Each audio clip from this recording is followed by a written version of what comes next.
ካልእ ስሙ እዩ ዝፍለጥ አይሁድ ንዘመናት ተስፋ ገይሮሞ ዝጽበይዎ ዝነበሩ መራሒ ኢየሱስ ክርስቶስ ብነቢያት ዝተነግረ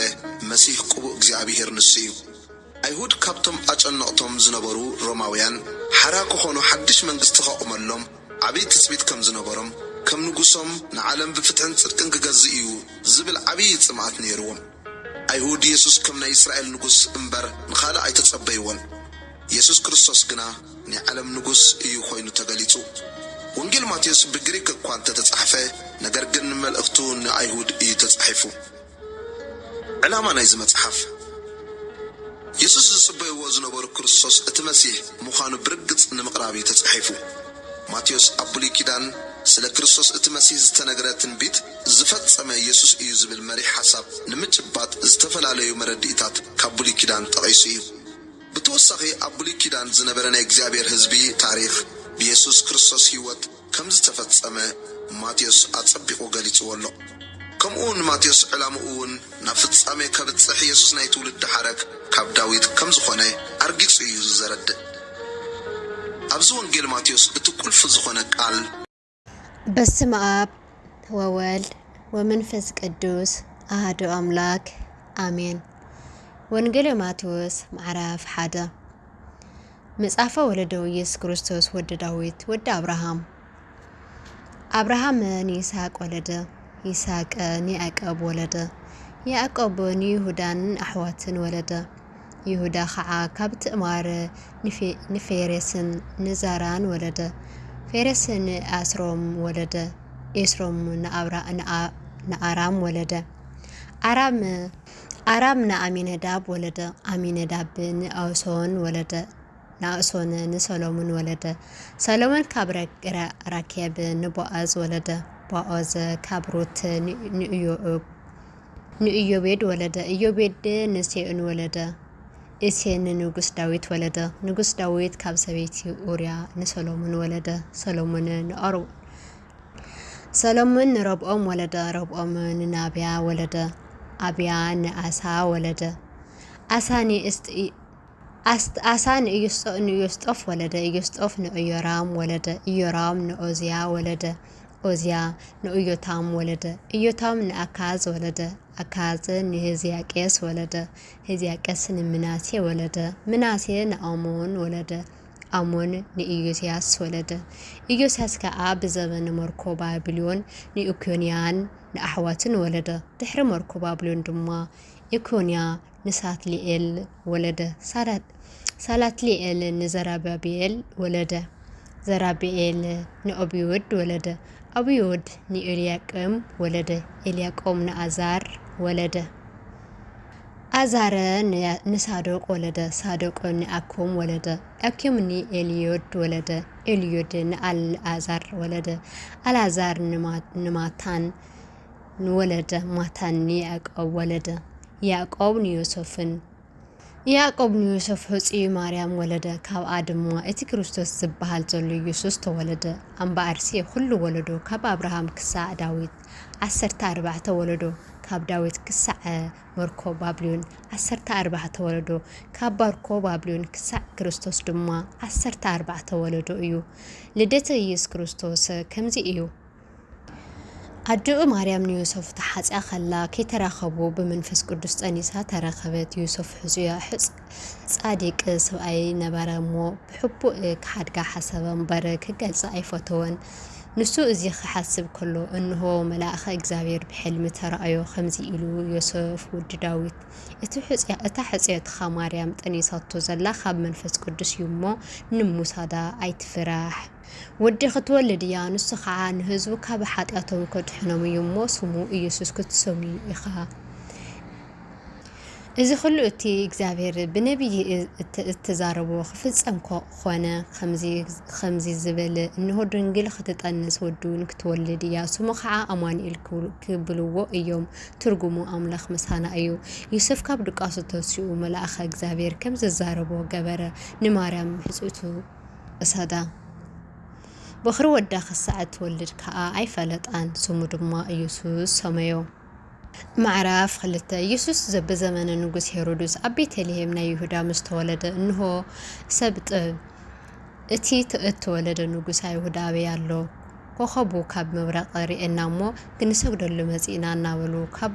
መብራቕ ናብ ኢየሩሳሌም ወጹ። ንጉስ ሄሮድስ ሰሚዑ ሰንበደ ኩላ ኢየሩሳሌም ምስኡ ሰንበደት። ንሱ ድማ ንኩሎም ሊቃውንቲ ካህናት ጸሓፍቲ ህዝቢ ኣኪቡ ክርስቶስ ኣበይ እዩ ዝውለድ ኢሉ ሓተቶም። ንሶም ከዓ እቲ ቤተልሔም ምድሪ ይሁዳ ንህዝቢ እስራኤል ዘሕሉ ሽም ካባኺ ክወፅእ እዩ እሞ ካብ ሽማምቲ ይሁዳ ከቶም ኣይትስእኒ ኢኺ ጽሑፍ እዩ እሞ ኣብ ቤተልሔም ናይ ይሁዳ እዩ በልዎ። ድሕረዚ ሄሮድስ ንሰብጥ ብሕቡእ ጸውዖም ካብኣታቶም ድማ ዘመን እቲ ተራእዮም ኮኸብ ኣጸቢቑ ተረድአ። ናብ ቤተልሔም ድማ ሰደዶም ከይድኹም ብዛዕባ እቲ ህፃን ኣረጋጊጽኩም መርምሩ ምስ ረኸብኩሞ ኣነ ከዓ መጺኣ ክሰግደሉ እየ ኣፋልጡን ይበሎም።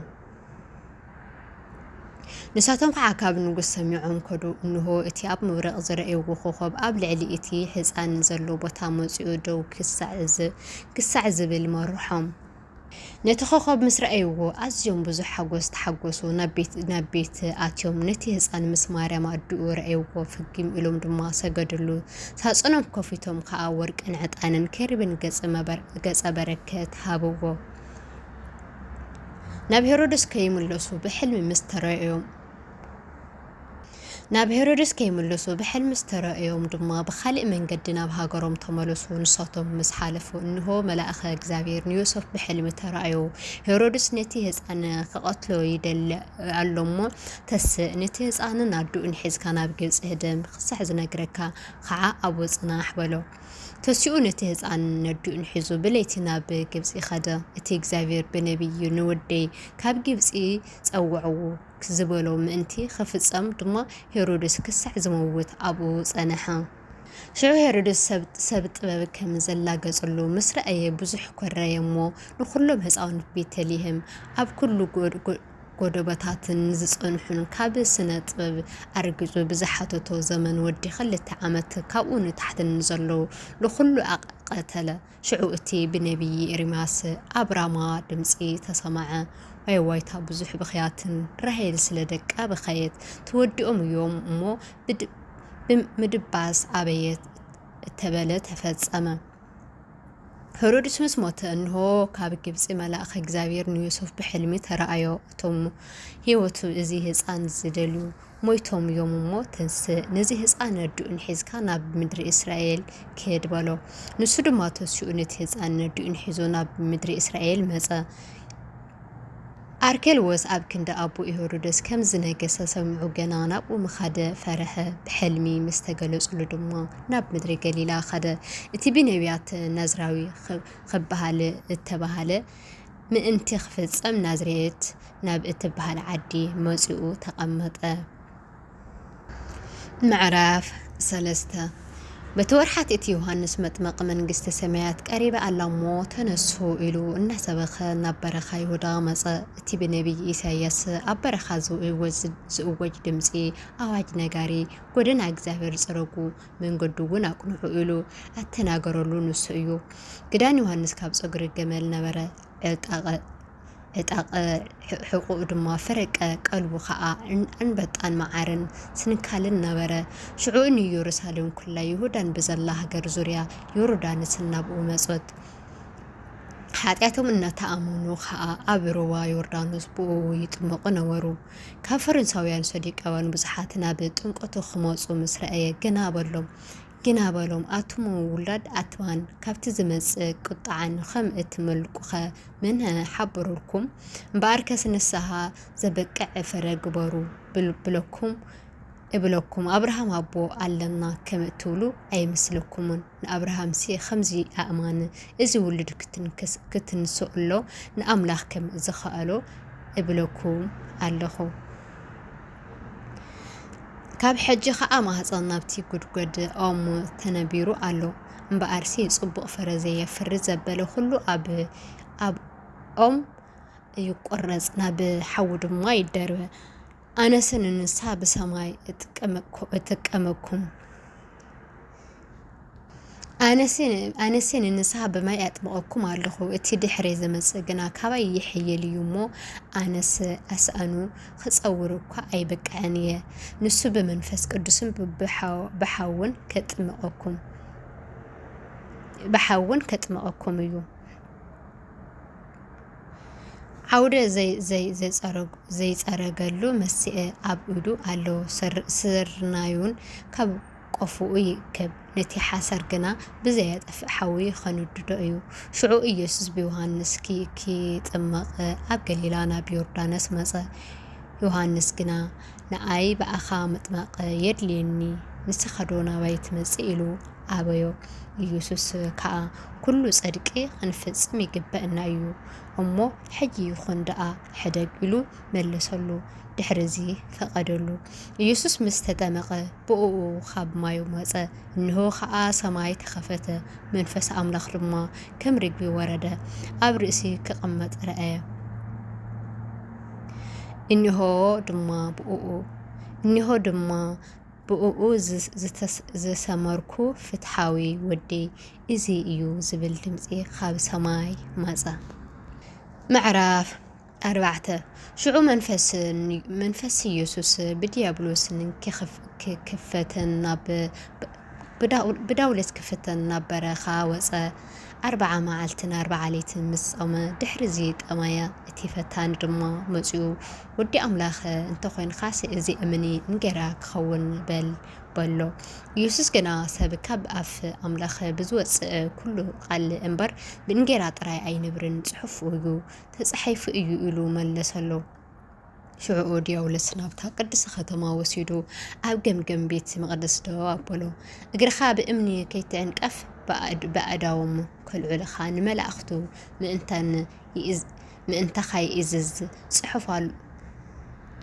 ምእንተኻ ይእዝዝ ጽሑፍ ኣሎሞ ወዲ ኣምላኽ እንተኾይንካ ስንታሕቲ ገጽኻ ጽደፍ በሎ ኢየሱስ ንእግዚአብሔር ኣምላኽኻ ኣይትፈታተኖ ድማ ጽሑፍ ኣሎ በሎ ዲያብሎስ ከም ብሓድሽ ናብ ኣዝዩ ነዊሕን ከረን ወሲዱ መንግስትታት ኩሉ ዓለምን ክብረትን ኣርአዮሞ ፍግም ኢልካ እንተሰጊድካለ እዚ ኩሉ ከበካ እየ በሎ ሽዑ ኢየሱስ ክርስቶስ ኣምላኽ ንእግዚአብሔር ኣምላኽኻ ስገድ ንእኡ በይኑ ድማ ተገዛእ ጽሑፍ ኣሎ እሞ ኪድ ረሓቕ ሰይጣን በሎ ድሕሪዚ ዲያብሎስ ሓደጎ እንሆ ድማ መላእኽቲ መጺኦም ኣገልገልዎ ኢየሱስ መእሰርቲ ዮሃንስ ሰሚዑ ናብ ገሊላ ድሕር በለ ናዝሬት ሓዲጉ ድማ ኣብ ወሰን ዛብሎንን ፍንታንን ኣብ ጥቓ ባሕሪ ናብ ዘላ ቅፍርናሆም መጺኡ ተቐመጠ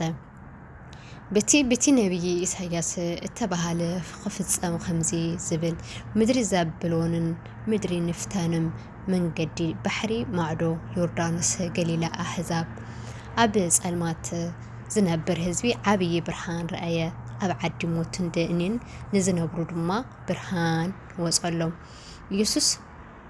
ኢየሱስ ካብኡ ነጀው መንግስቲ ሰማያትን ቀሪባ ኣላሞ ተነሱ እናበለ ክሰብኽ ጀመረ ኣብ ጥቓ ባሕሪ ገሊላ ክመለስ ከሎ ክልተ ኣሕዋት ጴጥሮስ ተባሂሉ ዘሎ ሰምዖንን እንድርያስን ሓው ገፈፍቲ ዓሳ ነበሩ እሞ መርበቦም ናብ ባሕሪ ከደርብይዎ ረአየ ኢየሱስ እውን ኣነ ድማ ገፈፍቲ ሰብ ከገብርኩም እየ ንዑ ሰዓውን በሎም ብኡ መርበቦም ሓዲጎም ሰዓብዎ ካብኡ ክልተ ካልኦት ኣሕዋት ያዕቆብ ወዲ ዘንቦዴስን ዮሃንስ ሓውን ምስ ዘንቦዴስ ኣቦኦም መርበቦም ኣብ ጀልባ ክዓርዩ ረአየ እሞ ጸውዖም ንሳቶም ከዓ ነታ ጀልባ ኣቦኦምን ሓዲጎም ብኡ ሰዓብዎ ኢየሱስ ድማ ኣብ ኩላ ገሊላ ኣብ ቤት ጸሎትን ናምሃረ ወንጌል መንግስቲ እናሰበኸ ኩሉ ሕማምን ኣብ ህዝቢ ዘሎ ኩሉ ድናስ እናሐወየ ይዘውር ነበረ ወሪኡ እውን ኣብ ኩሉ ዙርያ ወፀ ንኩሎም ሕሙማት ከዓ ብብዓይነቱ ሕማም ዘለዎም ቃንዛና ጋንንቲ ዘለዎም ሕማም ባርያ ብብወርሒ ዘለዓሎም መጻጓዓትን ናብኡ ሃምጽኡሉ ንሱ ድማ ኣሕወዮም ኣብ ገሊላ ካብ 10 ዓድን ካብ ኢየሩሳሌም ካብ ይሁዳን ካብ ማዕዶ ዮርዳኖስን ከኣብዛሓት ሰብ ሰዓብዎ